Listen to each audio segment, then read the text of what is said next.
예, 그러세요. 그 얘기? 좀 삐처리해 주실래요? 아, 네, 그렇게 네, 그건 좀 삐처리할게요. 네, 삐처리 좀 많이 해주세요. 거기. 또 그러면 내일 공문 날라온단 말이에요. 또 유감이라고 또.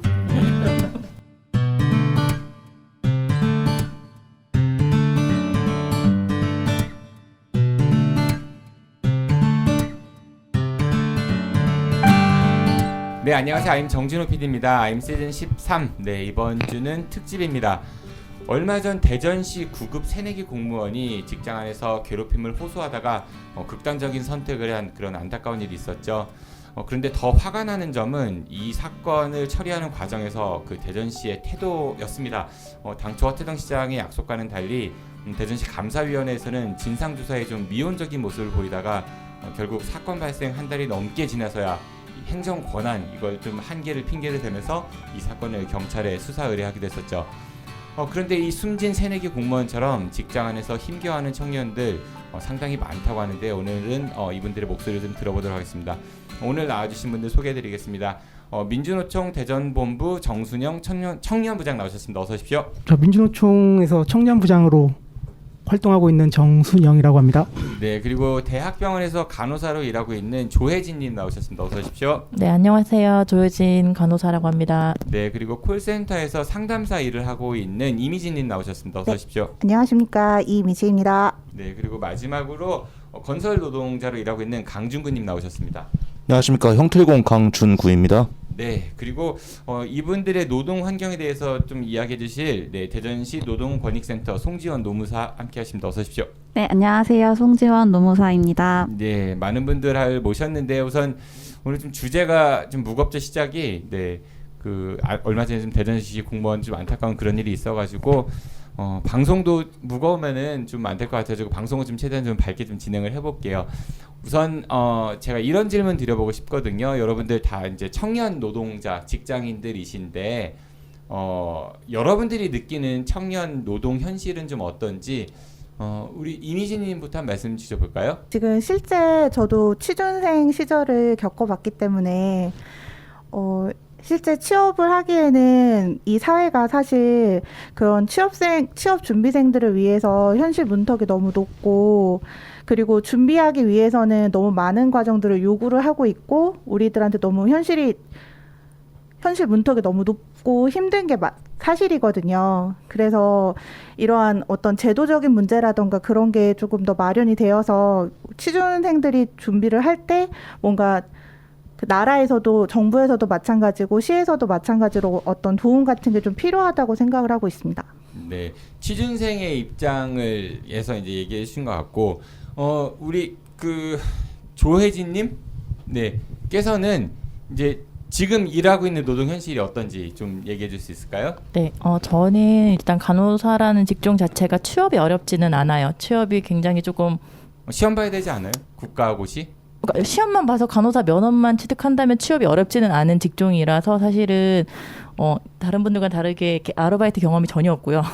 졸업과 동시에 보통 바로 취업을 하니까 이제 취업을 해서 일하는 거, 그러니까 취업 자체가 어렵진 않은데 사실은 오래 다니기에는 참 어려운 직장인 것 같아요. 뭐 식사 시간이 보장이 안 된다던가 아니면은 뭐 요즘 뭐 초과근무 당연히 인정해야 된다고 하지만 아무래도 직종에서 느껴지는 그런 사람들의 희생이라는 것들이 이제 프레임이 있다 보니까 당연히 해야 된다. 너가 조금은 희생해야 된다는 것 때문에 보통 간호사들이 10년 이상 못 다니고 그만두고 있거든요. 그러니까 과연 취업이 잘 되는 만큼 그만큼 근속할 수 있는 직장인가라는 고민은 좀 많이 되고, 그래서 젊은 사람들이 간호사, 그러니까 취업 때문에 많이 지원은 하지만 지원은 하는 데 비해서 오래 다니지는 못하는 거죠. 그래서 제가 알기로는 한 50% 정도는 일단 장롱 면허라고 하죠.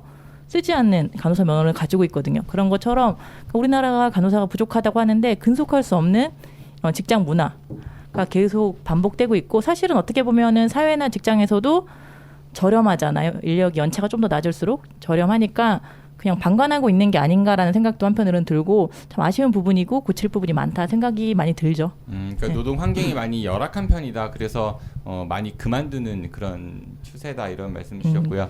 네, 우리 강진구님께서는 어떠세요? 아무래도 그 건설 노동이니까 힘 쓰는 일이 많죠. 예, 그냥 얼핏 드는 생각이에요.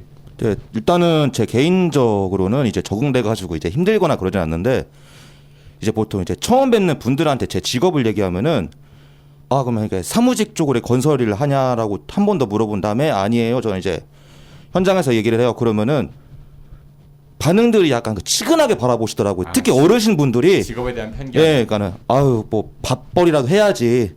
아우 젊은 나이인데 이렇게 회사라도 다니는 게 맞지 않냐라고 하면서 이제 몇몇 어르신들은 이제 자기 아들은 뭐 이제 뭐 공무원이다, 선생이다 이제 그런 식으로 많이들 이제 되물어 보시면은 많이 난감했던 적이 한두 번이 아닌 것 같아서 지금도 이제 어차피 저는 이제 좋아서 하는 일이라서 뭐 남들 시선이나 그런 거는 전혀 신경을 안 쓰는데 이제 타인들이 보는 이제 저희들에 대한 직업에 대한 편견이 아직까지는 많이 조금 버거운 게 사실입니다. 그러니까 이 직업에 대한 편견 우리 흔히 뭐 이런 그 노가다 옛날에 일본 말인데 그런 거 하면서 좀 예. 이렇게 폄훼하는 그런 것들이 많았잖아요. 그런 것 때문에 좀 불편하다 이런 말씀이신 거죠? 예, 맞습니다. 네, 알겠습니다. 정순영 부장님은 직업이 그 뭐예요? 저는 상근자라고도 할 수 있고 뭐 활동가라도 할 수 있고. 민주노총의 상근자? 네, 그게 맞습니다. 직업인 거예요? 네. 사대보험 되고? 당연합니다. 설마. 어때요? 그 직장은 어때요? 그러니까 노동조합 활동가로서가 아니라 직장으로서의 민주노총은 어때요? 직장으로서의 민주노총이 네.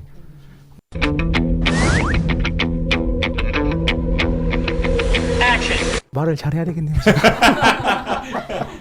보통 직장이랑 마찬가지인 것 같아요. 저 혼자 보통 직장이랑 마찬가지란 이야기는 열악하고 어렵고 아닙니다. 아닙니다.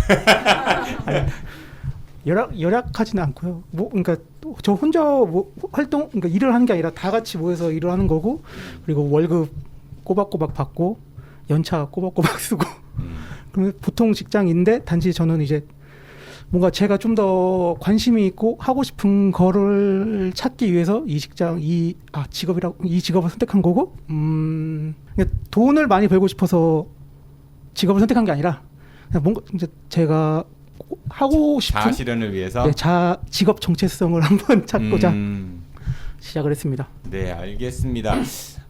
여러분들이 이제 이 직장을 어쨌든 갖게 됐는데 각자 생각하는 그러니까 이 노동이라는 거 있잖아요. 지금 뭐 콜센터 상담사나 아니면 간호사나 아니면 건설 노동자. 그러니까 내가 그 일을 하기 전에 그 직업에 대한 생각 그리고 막상 한 이후의 생각 어떤 좀 변화가 있나요? 이번에는 우리 강준구님부터 말씀 좀 해주실까요? 네. 진짜 보통은 이제 대중매체에서는 이제 건설 현장에 대한 되게 드라마 속에서 비춰지는 이미지는 되게 하루하루 되게 막 이제 처절하게 막 그런 식으로 많이 비춰지는 게 사실인데 성실함 이런 것도 있잖아요. 예, 반대로 이제 그런 이미지도 갖고 있는 건 사실이에요. 근데 이제 저 또한 이제 어렸을 때는 조금 부끄럽게도 저도 그렇게 없지 않나 생각을 한 적이 많았었어요. 부정적으로. 근데 이제 저도 이제 이런저런 상황에서 지금의 일을 하고 있으니까는 내가 이제 어렸을 때 이게 내가 잘못 생각했구나라는 그 생각은 버린 지 오래고 처음 일을 시작했을 때는 어떻게 보면 나름의 계획과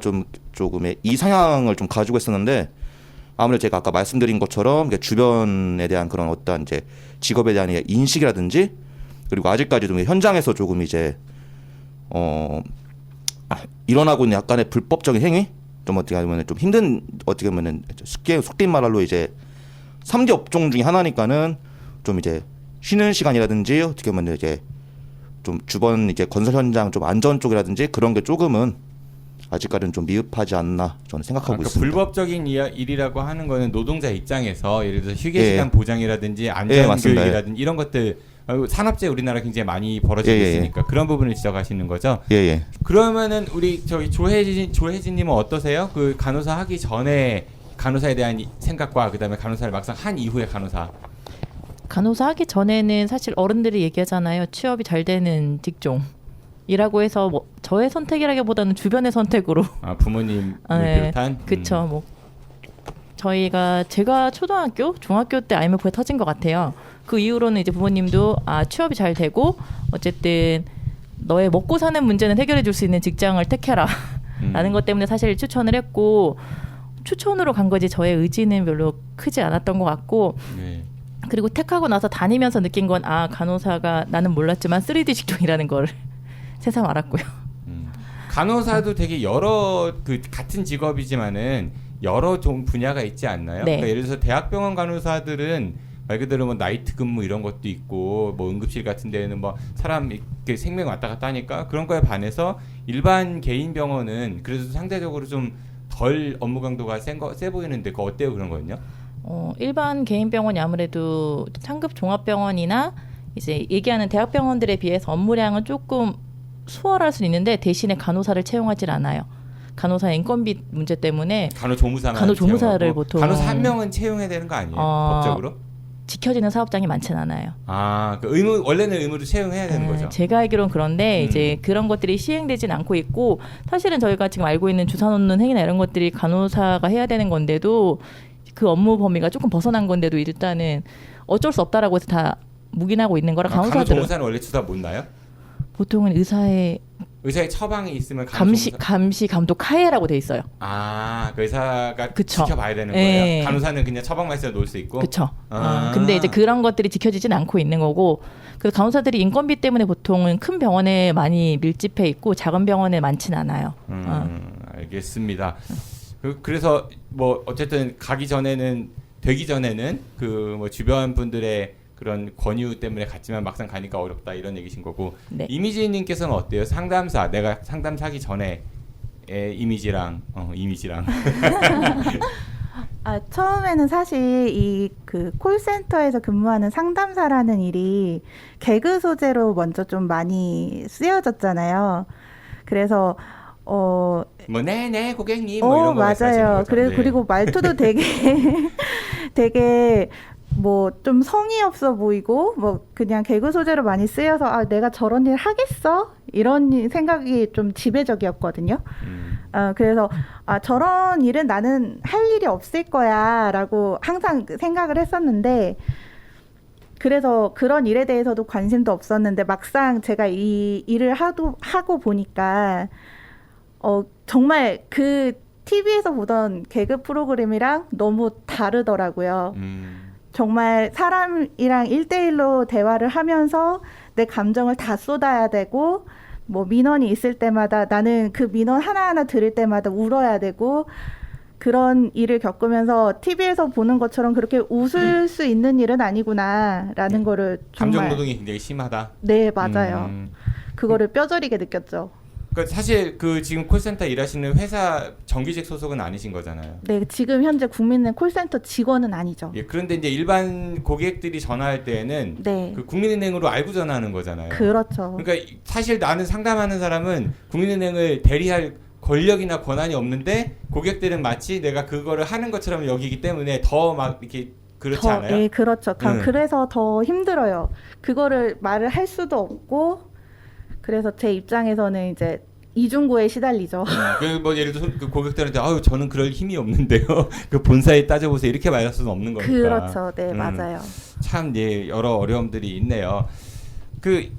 여러분들이 이제 청년분들이신다 어쨌든 일을 하고 계십니다. 근데 대전시에서도 현재 뭐 청년들 지원하겠다 뭐 이런 정책들을 많이 하고 있거든요. 근데 사실 제가 봤을 때는 유명무실한 것도 좀 많아 보이고 보여주기식 정책도 많은 것 같고 저도 예전에 방송하면서 비판 되게 많이 했었는데 그래도 한번 좀 들어보죠. 뭐 청년 노동자들을 위한 그런 청년 정책이 어떤 것들이 있나요, 노무사님? 네, 지금 대전시에서 시행하고 있는 청년 정책으로는 일단 대표적으로 노동과 관련된 거를 얘기를 하라고 하면은 뭐 정장 대여 사업 이런 것들도 있을 수 있는 대여 사업. 네, 그쵸. 뭐예요? 그거는 이제 면접 보러 갈 때? 네, 면접 보러 갈 때.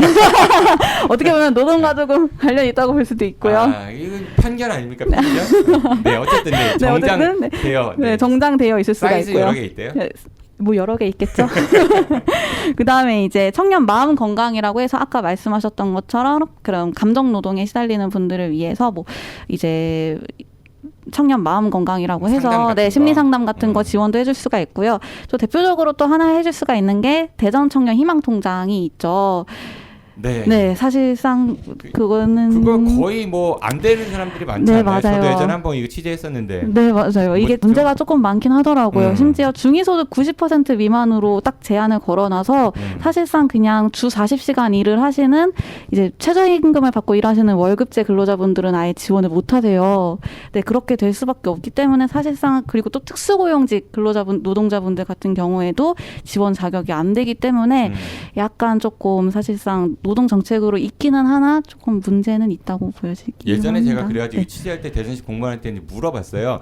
아니 이 최저시급 수준밖에 안 되고 4대 보험이 가입되어 있어야 되고 막 이런 요건들이 있으면 근데 왜 이게 중위소득 90% 이걸 물어보니까 어차피 그 전에 다 소진이 된대요. 그래서 우리 이런 거 있잖아. 예를 들어서 토익 750 이상 딱 공고를 내면은 합격자들은 거의 900에서 끊기는 거야. 그래서 이제 900으로 하는 그런 격이라고 설명을 하길래 아니 그럼 더 늘리면 되죠. 이제 그런 질문을 한번 되받아 친 적이 있었거든요. 그러니까 이게 진짜 청년들의 현실을 잘 모르고 한 탁상 행정의 전형적인 모습 아닐까 뭐 싶은 생각이 들긴 합니다. 그 네. 대전시만의 사업도 아니잖아요, 사실. 그렇죠. 전국적으로 시행하고 있는 그리고 사업인데. 다른 곳은 진입장벽이 좀 낮은 곳들도 있어요. 네, 참고로. 맞아요. 네. 대전시가 참고 되게 낮은 것 같긴 합니다. 그럼 이거 질문 한번 해볼게요. 그 우리 정순영 부장님은 민주노총 소속이시니까 지금 거기 이제 그 당직자가 아니죠. 자꾸 정당 분들 만나니까 당직자를 상근자 네네네.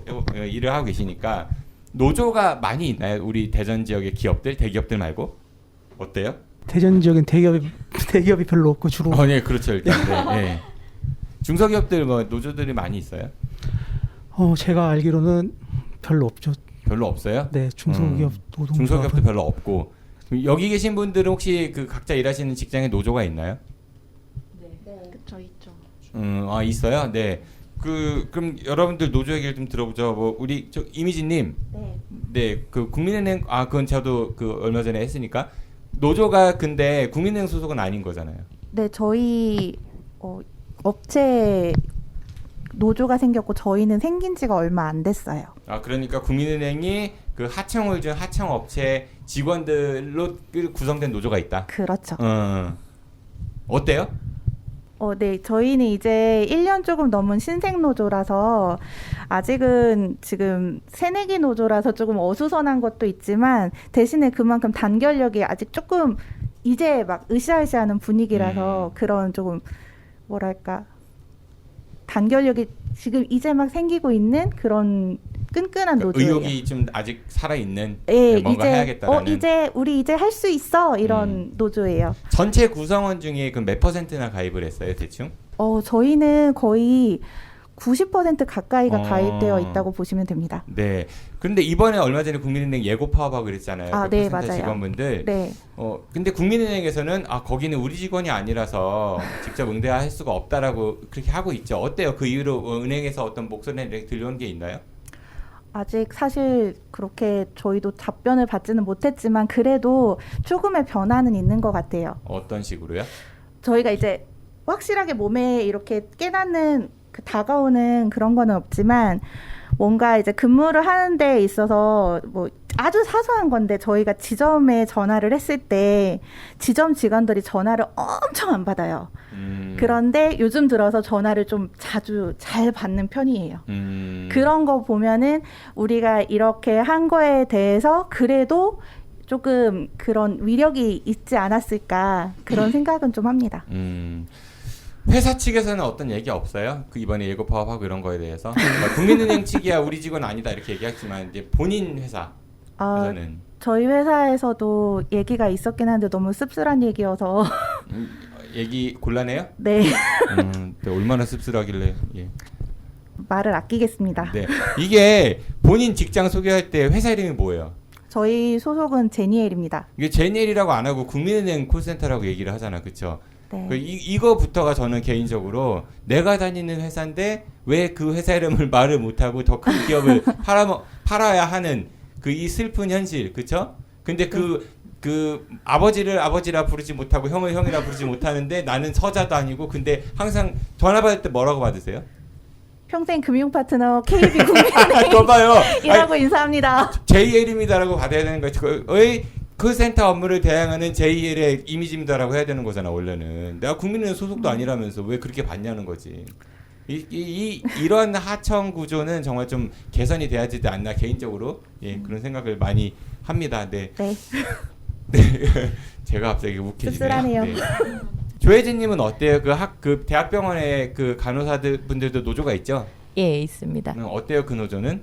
저희도 오래되진 않았고요. 올해 횟수로 5년 정도 됐는데 직종이 굉장히 다양해요. 병원은 일단은 한 5, 60개 정도 된다고 해요. 저희도 정확히 세본 적은 없지만 그러니까 간호사만 있는 노조가 아닌 거죠. 예, 그러니까 보건의료 노동자라고 하면 누구나 가입할 수 있기 때문에 안에 직종이 의사를 제외한 모든 직종이 다 있거든요. 아, 그 원무과 직원, 그렇죠. 뭐 그다음에 임상병리사, 네. 방사선사 뭐 이런 분들.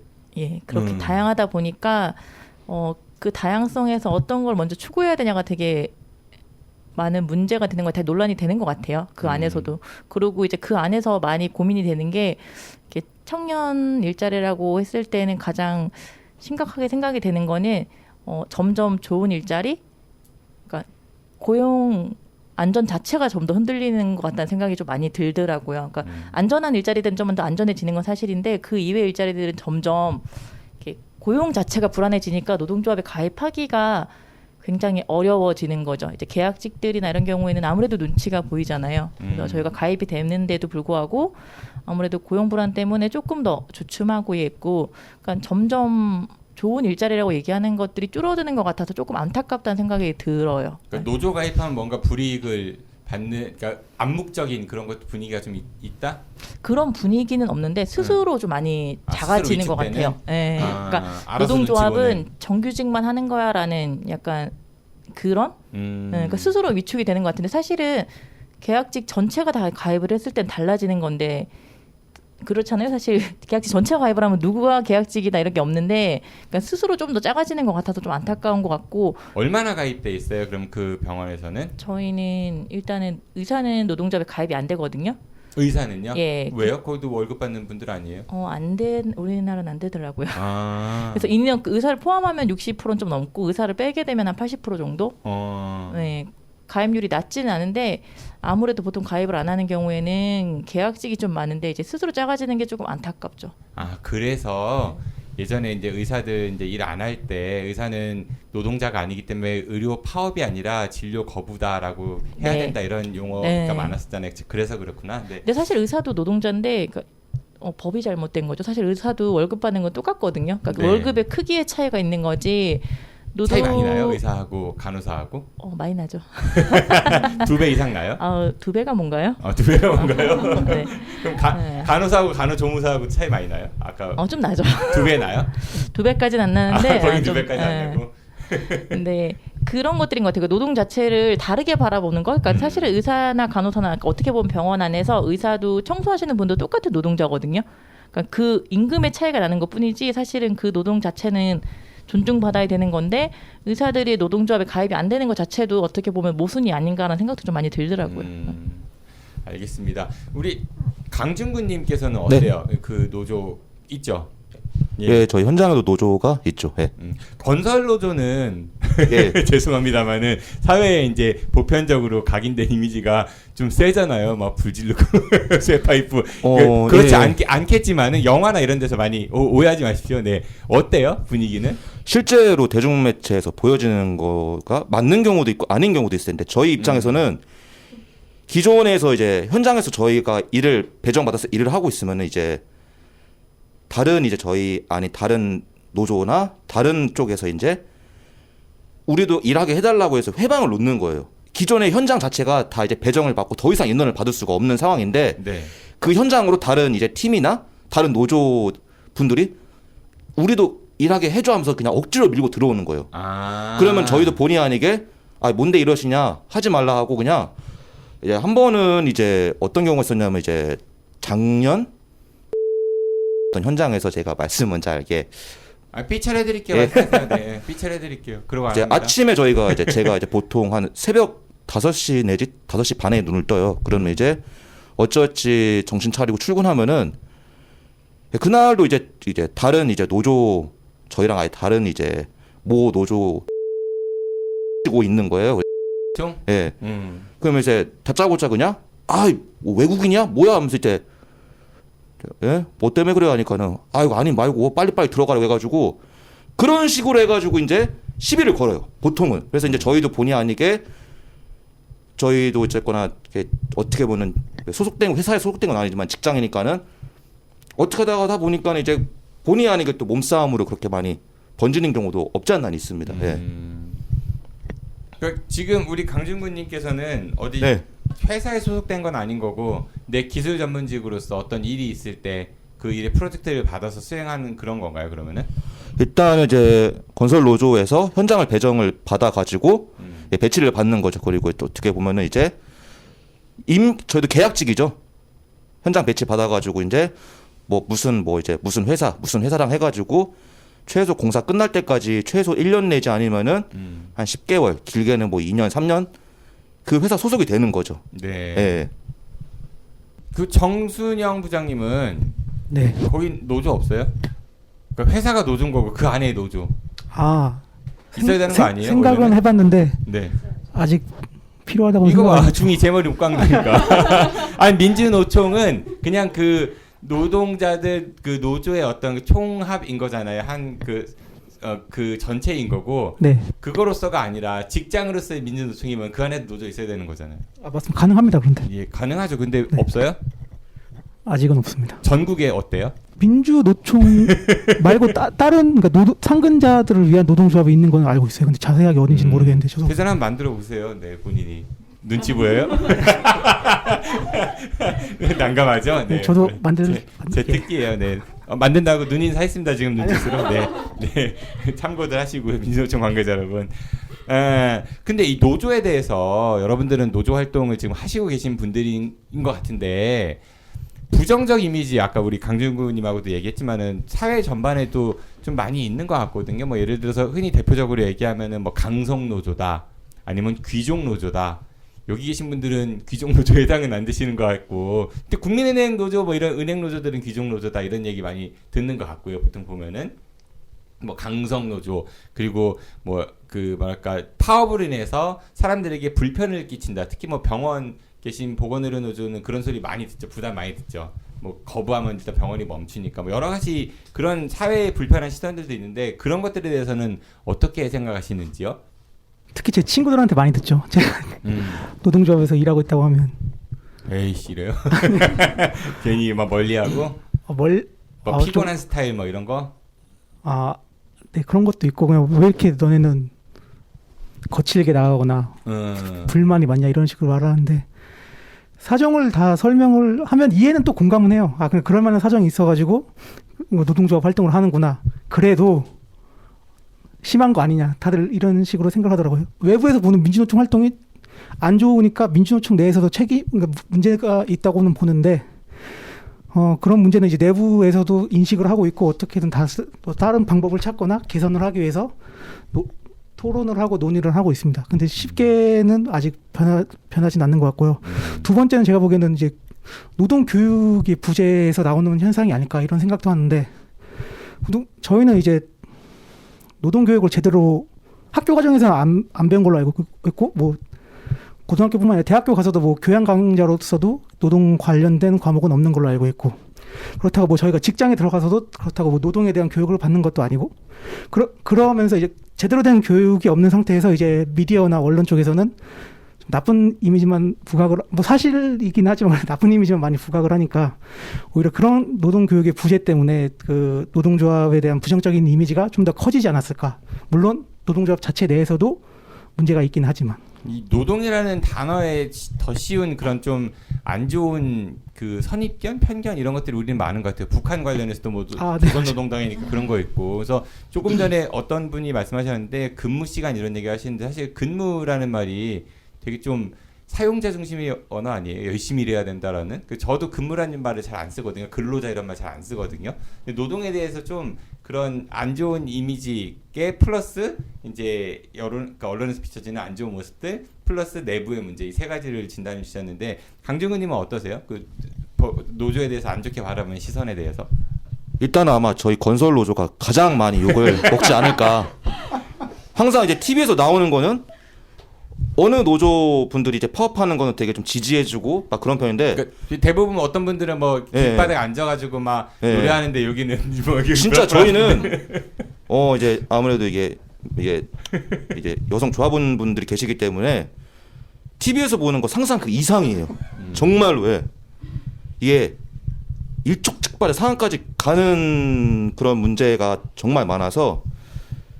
이제 그런 것도 제가 이제 물론 이제 앞서 저희 부장님께서 말씀하신 것처럼 그런 점은 고쳐 나가야 되지만은 한편으로는 저는 이제 이건 제 생각이에요. 이제 필요하다고 특히 저희 건설 쪽에서는 필요하다고 생각을 해요. 이게 이게 다른 이제 산별 노조 분들도 역사적으로 봤을 때 되게 힘들게 지금까지 왔고 앞으로도 더 이제 나아가야 하실 방향이 많지만은 정말 건설 쪽 같은 경우는 이제 실질적으로 저는 이제 제 동료가 거품을 물면서 진짜 쓰러지는 걸 제가 제 눈앞에서 본 적이 있고 여러 상황을 제가 겪다 보니까는 그냥 한번 수긍하게 되면은 그냥 당연하구나 그런가 보다라는 이제 그런 분위기가 형성이 되는 것 같아요. 그래서 물론 이제 절대적으로 이제 폭력이나 그런 거는 좀 저희가 개선을 해야겠지만은 이제 이런 이제 목소리를 내는 일, 좀 이런 정말 활동적인 거에 대해서는 저희도 이제 필요하다고 생각을 하는 편입니다. 그리고 이제 아무래도 아까 말씀하신 뭐 기종 노조다, 강성 노조다 그런 말들을 이게 많은 분들이 얘기를 하시는 것 같은데 실질적으로 저는 그렇게 생각을 해요. 본인들도 이렇게 대한민국 분들이 무언가를 어떤 단체가 있으면 그 단체가 자기네들이 할 일을 대신 해주겠지. 저 단체는 내가 할 일을 대신 해주겠지. 좀 그런 인식들이 많이 있는 것 같아요. 그냥 본인들 스스로가 본인들도 노동자고 어떻게 보면 좀 불합리한 일을 많이 겪은 상황이 많을 때도 그냥 저 단체가 알아서 해주겠지. 나는 그냥 신경 안 써도 되겠지. 근데 막상 어떤 단체가 쉽게 말하면 저희 노조에서도 뭔가를 하려고 하면은 뭔가를 개선하려고 하면 뭐 집회나 그런 거 하려고 하면은 쟤들 때문에 불편해. 뭐가 때문에 불편해. 이런 나오는 거는 제 생각으로는 조금 많이 개선될 필요가 있다 생각합니다. 네. 네, 알겠습니다. 병원은 어때요? 네, 되게 어려운 주제 같은데. 네, 뭐 쉬우면은 왜 못 있겠어요. 그렇죠. 그러니까 제가 생각했을 때 노동조합은 사실 있어야 되는 게 맞는 거죠. 어떻게 보면은 사용자와 고용을 당한 사람이 어떻게 보면은 필요한 관계, 대등한 관계가 맞거든요. 원래 법적으로는 제가 봤을 때 대등한 관계가 맞지만 우리나라 사실 대등한 관계는 아니라고 생각을 해요. 고용할 사람은 많으니까 나는 아무나 고용하면 돼. 그러니까 내 말 잘 듣는 사람 고용하면 돼. 이런 조건 때문에 사실은 고용 당하는 사람이 자꾸 더 피해를 보는 이런 상황들이 있기 때문에 사실은 같이 움직여야 돼서 그래서 노동조합은 필요한데 이렇게 사회적으로 아까도 얘기했지만 교육 같은 것에 대한 부재가 많다 보니까 노동에 대한 인식이 굉장히 안 좋은 건 사실인 것 같아요. 그래서 노동조합이 어떻게 보면 기종노조라고 부르는 노동조합들도 사실은 그들이 20-30년 정도 쌓아놓은 거거든요. 2-3년 전부터 되게 힘들게 쌓아놓은 거고 이제 그게 자리를 잡은 건데 이제 다른 사람이 봤을 땐 너희 기종노조야라고 하는데 그거를 기종노조야라고 할 게 아니라 우리도 저렇게 가야 돼라고 생각하는 게 맞는 것 같은데 가진 것에 대해서 어떻게 보면 또 가지지 못한 사람들이 도로 또 이렇게 헐뜯는 것 같아서 조금 안타까운 부분도 있어요. 그러니까 그게 어떻게 보면 모든 노동자들이 가야 되는 길인 건데 조금 더 가진 노동조합이 너무 많이 가졌다라고 얘기하는 것도 좀 안타까운 부분이고 조금 다르긴 한데 저희 같은 경우는 이제 교섭 같은 걸 할 때도 사용자 대표가 보통 의사거든요. 이게 원장이니까 원장 같은 경우는 보통 의사죠. 근데 저는 중환자실 응급실에서 주로 일을 했고, 그러니까 교섭장에서 만나기 전에 10년, 15년 동안은 같이 현장에서 싸웠단 말이에요. 그러니까는 우리의 노동 현장이 아니라 환자를 위해서 같이 싸웠던 동료인데 이제는 노사라고 해서 만나서 교섭을 하다 보니까 사실은 금속 같은 그런 이름 벌어지진 않아요. 왜냐면 서로가 어떻게 힘들게 일했는지를 아니까 사실은 이렇게 함부로 좀 덜하는 거라고 생각해요. 다른 사업장들보다는. 왜냐면 서로가 일하는 걸 같이 받고 얼마나 힘든지를 봤으니까 그렇게 막 끝까지 가는 상황은 없는 것 같아요. 근데 이런 상황들이 다른 사업장도 좀 있어야 되지 않나 싶어요. 그러니까는 고용주라고 얘기하는 사람들이 현장에서 일하는 사람들이 얼마나 힘들게 일하는지를 같이 좀 느끼고 하는 그런 사업장들이 좀 많이 늘어나면은 일방적으로 저들이 원하는 게 우리가 원하는 게 이기적인 거야 이런 얘기를 좀 덜하지 않을까.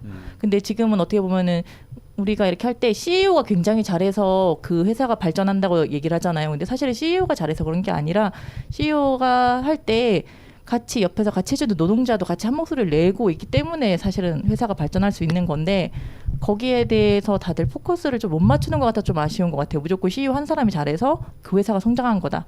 그게 아니라 우리 모두의 노력이 있는 건데 그런 노력에 대해서는 되게 아무도 신경 쓰지 않는다는 거? 그런 게 참 아쉬운 것 같아요. 네, 고맙습니다. 이미진님께서도 한 말씀 하시죠? 네. 저희도 은근히 많이 응원을 받기는 했는데 일단은 첫 번째 저희 콜센터 이전에 국민은행이 먼저 파업을 한 적이 몇 년 전에 파업을 한 적이 있어서 그랬죠. 네 그것도 이제 명절을 앞두고 파업을 해서 저희가 진짜 욕이란 욕은 다 먹었거든요. 네. 저희가 국민은행 직원인 줄 알고 욕을 많이 하셔서 그리고 나서 저희가 나중에서야 이제 결성이 되긴 했는데 어제도 친구한테 전화를 받았는데 너 노동조합 활동해서 네가 욕 먹을까 봐 걱정이 돼 이러더라고요. 그래서 그런 걱정할 거 없다고 위로 친구를 오히려 제가 더 다독이면서 얘기를 했거든요. 아무래도 이제 언론에서 이제 노동조합 활동이라는 그 자체가 귀족 노조 뭐 그런 폭력적이고 뭐 빨간 머리띠 두르고 앞서 말씀드린 건설 노조의 그런 모습이 워낙에 세다 이미지가 워낙에 세다 보니까 그런 모습이 있어서 그런 것 같은데 앞으로는 그런 이미지가 개선이 되면 저희 뭐 콜센터 노조 같은 경우에는 여성 그 동지분들이 많으니까 그런 이미지가 또 개선이 될 수가 있지 않을까 그렇게 또 생각도 해요. 제가 개인적으로는 그 3자 입장에서 봤을 때 노조 분들이 물론 이제 그들의 문화가 있겠지만은 뭐 팔뚝질하는 거라든지 그런 모습들이 그 이마띠 두르고 그 조끼 단결 딱 써 있고 투쟁 이렇게 또 인사하고 막 이러시잖아요. 이런 모습들이 그냥 이너 서클 안에서는 괜찮은데 밖에 보여질 때에는 그 뭐랄까 친근감 뭐 이렇게 뭐 호의적인 이런 느낌보다는 좀 무섭고 좀 다가가기 두려운 그런 이미지를 많이 주는 것 같아요. 그래서 내부에서 하는 거랑 외부에서 하는 걸 좀 이렇게 구분해서 하면 어떨까 그런 좀 생각을 해봤어요. 이런 것도 좀 노조의 그 부정적 이미지를 주는데 좀 영향을 끼치지 않았나 싶은데 저는 개인적으로 그런 거 노조 이제 위원장 뭐 이런 임원분들이 같이 단결했는데 나중에 자기만 쏙 빠져서 출세하는 그런 경우들도 왕왕 있지 않나요 보면은? 네. 예, 특히 뭐 정치권 진출한다든지 아니면은 사측하고 이제 어떻게 짝짝꿍 해가지고 그래서 더 노조 해봤자 배신당했다 이제 조합원들 입장에서는 그런 사례도 많이 있는 것 같거든요. 어때요 그런 거는? 민주노총 어때요? 저는 이제 활동한 지가 1년 좀 넘어가지고 잘 몰라요. 그런 사례는 아직 제가 듣지 못했고 보지는 못했습니다. 아 진짜요?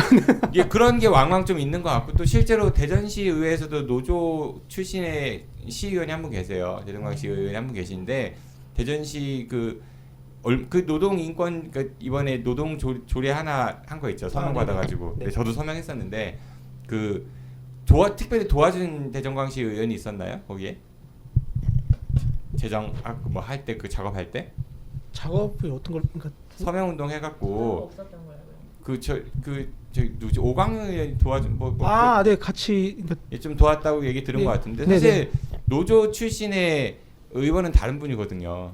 아세요 여러분들 누군지? 아니 분이 그 이종호 의원이라고요. 그분이 한국노총 이쪽 위원장 출신이셨거든요. 이분이 18대 대선 때는 한국노총 박근혜 후보 지지선언하면서 거기 선거운동 하셨고요. 19대 때는 문재인 지지선언하면서 이쪽도 활동을 하셔가지고 공천받아서 시의원이 되셨어요. 또 어쨌든 뭐 본인 그렇게 가는 건 좋은데 조합원들의 어떤 그런 조직을 바탕으로 했으니까 정치권에서 이렇게 콜이 왔지 않았겠어요? 그러면 이제 노동자들의 어떤 그런 권익을 위해서 대전시 조례라든지 이런 거에 더 신경을 써야 되는데 그런 모습 잘 안 보이는 것 같아가지고 그런 부분들도 노조의 좀 그러니까 안의 분위기라든지 밖의 분위기에 좀 안 좋은 모습들 이미지를 주는데 영향을 끼치지 않을까 저는 그런 생각도 해봅니다. 네. 네. 저희가 노조 생기고 병원에서 이제 노동조합과 상생을 원한다고 해서 라고 앉힌 사람이 사실 말이 노동조합을 견제하기 위해서 초빙해온 사람인데 이명박 대통령 지지를 하면서 그 당시에 민주노총의 부실장인가 쟁의실장이라 그랬거든요. 민주노총의 쟁의실장이면 굉장히 높은 사람인데도 불구하고 이명박 대통령이 대선에 나올 때 지지 선언을 하고 그러고 이제 그 당시에 뒤로 이제 자리 하나를 마련하셨다고 이제 그 경력으로 이제 저희 병원에 온 거죠. 근데 이건 정말 비방송 용어지만 제가 그래서 교섭하다가 몇 번 싸웠거든요. 막 병원에 그러니까 그런 사람들이 근데 사실은 노동조합 이미지를 굉장히 망친다고 생각을 해요. 네. 그러니까 그 사람이 그러니까 정치적 신념은 바뀌어서 다른 길을 갈 수는 있다고 생각을 해요. 그러나 자기가 있었던 걸 가지고 그걸 이용해서 그렇게 하면 안 되는 것 같은데 사실은 민주노총이든 한국노총이든 그 안에 있는 본인의 그러니까 처음에 신념은 그러지 않았을 거라고 믿어요. 시작했을 때. 그게 신념일 수도 있어요. 그러면 할 신념일 말이 수도 없는데 있어요. 네. 그러면 할 말이 없는데 그러니까 네. 그런 것들이 되게 노동조합에 대해서 안 좋게 하는데 큰 영향을 미치는 건 사실인 것 같아요. 그러니까 네. 나의 발전을 위해서. 알겠습니다. 네, 벌써 시간 많이 갔어요. 1시간 가까이 우리 얘기했는데 그 가시기 전에 앞으로 이 청년 노동자들이 보다 좀 편안하고 안정적으로 일할 수 있도록 우리 사회나 아니면 정치권이 어떤 노력을 해야 될지 짧게 좀 얘기해 주시고 그다음에 노무사님 처음에 얘기하고 한 말도 못 하셨으니까 노무사님 얘기 잠깐 듣고 방송 마무리하도록 할게요. 네, 어떻게 우리 사회나 정치권이 노력을 해야 된다고 보십니까? 아까도 노무사님께서 말씀하신 정책이나 다양한 이제 그런 게 저희가 접할 수 있는 사회 서비스는 많은데 저도 이제 부회장님이 이렇게 자료 주신 거를 훑어는 봤어요. 대충 자세히는 못 봤는데 모든 사회 정책 자체가 한 가지 큰 단점이 뭐냐면은 이 정책을 피드백 할 수 있는 또 다른 그게 방어막 쉽게 말하면 이제 이게 뭐라고 설명해야 되지? 이 정책을 보완할 수 있는 이제 좀 방어막 같은 그런 개념이 하나도 없더라고요. 그냥 이거 하면은 그냥 끝. 나중에 사고 터지면은 그때제서야 그냥 허겁지겁 그냥 겨우겨우 때우는 식. 뭐 이제 사회에도 많은 문제가 있겠지만은 뭐 이제 뭐 학교에서 이제 교통사고 어린이 이제 스쿨존에서 나오면 그제서야 민식이법 만들면은 그 법이 또 문제가 생기고 또 다시 이제 뭐 누구 하나 일하다가 죽어야지 뭐 이제 근로금법 그때서야 겨우겨우 개선하고 그 법이 다시 다른 문제가 생겨가지고 이게 대한민국 역사상 한두 번 이게 있는 문제는 아니라고 저는 생각을 해요. 있던 일이 또 있고 되풀이되는 게 저는 개인적으로 너무 싫거든요. 그러니까 물론 이제 아까도 말씀 나오신 것처럼 이제 노동 교육이라든지 그런 것도 필요하지만은 정책을 시행하는 이제 국회의원이나 행정가 분들께서 이거 좀 솔직히 말씀해도 돼요? 속된 말로 배워 먹었던 양반들이 많이 배웠고 끝까지 갈 때까지 간 사람들이 배운 머리로 그 정도로 생각을 못 한다는 건 저는 좀 아니라고 생각을 해요. 배웠으니까 안 할 수도 있어요. 피해가느라고. 배워 쳐 먹었으면은 먹은 대로 꼼꼼하게 따지고 꼼꼼하게 준비하고 그렇게 해서 나라를 이끌고 그렇게 해야지 이제 주먹구구식으로 그냥 우는 아이 사탕 주는 식으로 그런 정책을 결정하고 시행하는 그런 게 좀 전 많이 개선됐으면 합니다. 네. 고맙습니다. 네, 뭐 제가 원하는 것 같아요. 네, 잘할게요. 네. 예, 다른 분 어느 분 말씀하실래요? 어쨌든 노동조합, 노동이라는 거에 대해서도 교육이 돼야 된다고 생각을 했거든요. 그러니까는 좀 어릴 때, 초등학교 때 사실은 초등학교 때 배우는 게 가장 기본적인 거잖아요. 그때 노동이라는 거에 대해서 조금은 인식을 하게 교육을 하는 게 굉장히 중요한 것 같아요. 제가 병원에 노동조합이 생겨서 교육을 할 때 사실 노동자란 무엇인가라는 이렇게 왜 그 네모칸 채우는 것이 있었는데 사실 내가 노동자라는 얘기 생각을 못 하고 살았었거든요. 근데 이제 그 교육을 받으면서 나도 노동자라는 걸 깨달았을 정도로 우리나라는 노동자라는 게 되게 이질감이 큰 거죠. 내가 노동자임에도 불구하고 내가 노동자인지를 인식을 못하는 시스템인 것 같아서 사실은 교육이 돼야 된다는 게 가장 선행돼야 되지 않나 고 생각을 해보고 사실 저희 노동조합이 올 여름에 파업을 했었어요. 그래서 파업전야제를 했었는데 저희가 이번에 파업전야제를 할 때 가장 고심했던 게 노동조합스럽지 않게 하자라는 거였거든요.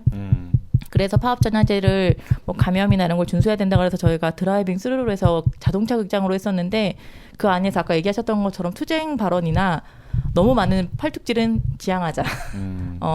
왜냐하면 그 당시에 저희가 했던 게 가족과 함께하는 파업전야제를 하자 그래서 가족들이 볼 수 있게 하자고 했었거든요. 그래서 최대한 뭐 우리의 자녀들이 또는 우리 부모님들이 봤을 때 왜 저런 곳에서 우리 아이가 또는 우리 부모님이 왜 저기서 저러고 있지 이런 인식을 들지 않게 하는 게 노동조합이 할 일이다 생각을 해서 저희가 그렇게 구성을 해서 했었는데 생각보다들 호응은 되게 좋았었거든요. 너무 노동조합스럽지 않다라고 해서 그래서 너무 좋았다라고 했는데 그러니까 그런 거부터 좀 시작을 해야 될 것 같아요. 그러니까는 파업을 하면은 파업이나 또는 이렇게 노동조합 뉴스 같은 게 나올 때 다들 하는 말이 나와 다른 사람이라고 생각을 하는데 사실은 노동자는 나와 다른 사람이 아니라 나일 수도 있고 내 가족이기도 하거든요. 그러니까 내 가까이 있는 이웃인데 그거에 대해서 너무 노동자라는 말만 나오면 나와는 다른 사람, 너무 강한 사람이라고만 생각하는 게 강한 것 같아서 조금 어렸을 때부터 당연하게 좀 깔려있는 교육이 되면 좀 낫지 않을까. 그러면 그 아이들이 좀 컸을 땐 좀 낫지 않을까라는 그런 바람 정도는 가져보고 있습니다. 용어도 좀 바꿔보면 어떨까? 옛날에 우리 당선자 그랬는데 좀 당선인 그러잖아요. 그러니까 노동자보다 노동인. 좀 더 이미지가 좀 약간 더 유하게 들리지 않아요? 뭐 그런 생각이 말씀하신 중간에 좀 들어봤고요. 네, 이미지님 이제 말씀하실래요? 앞서 이제 좋은 말씀도 많이 해주셔가지고 같은 생각이긴 한데 앞서 이제 많은 어린 세대부터 노동 교육이라는 거에 대해서 선행학습이 되면은 이 노동조합이라는 게 노동조합이라는 게 만들어질 때 좀 더 수월하고 남들이 이제 느꼈을 때 어떤 거부감이라든가 이질감 같은 게 없을 것 같고요. 그리고 이거 준비하면서 지금 생각이 드는 건데 대전시의 어떤 청년 정책이 되게 많다고 했는데 실제 되게 홍보가 안 된 게 너무 많은 게 있었거든요. 이런 거에 대해서도 오히려 이제 넓게 나라 정책보다는 시 정책이라는 게 홍보가 좀 많이 되어서 청년들한테도 어떤 혜택이 많이 되어서 이런 제도 같은 게 활용이 잘 되었으면 하는 생각이 들었어요. 네, 말씀 들으면서 그래서 퍼포먼스 같은 거 좀 바꾸고 옛날 뭐 운동권들 불렀던 노래들 있잖아요.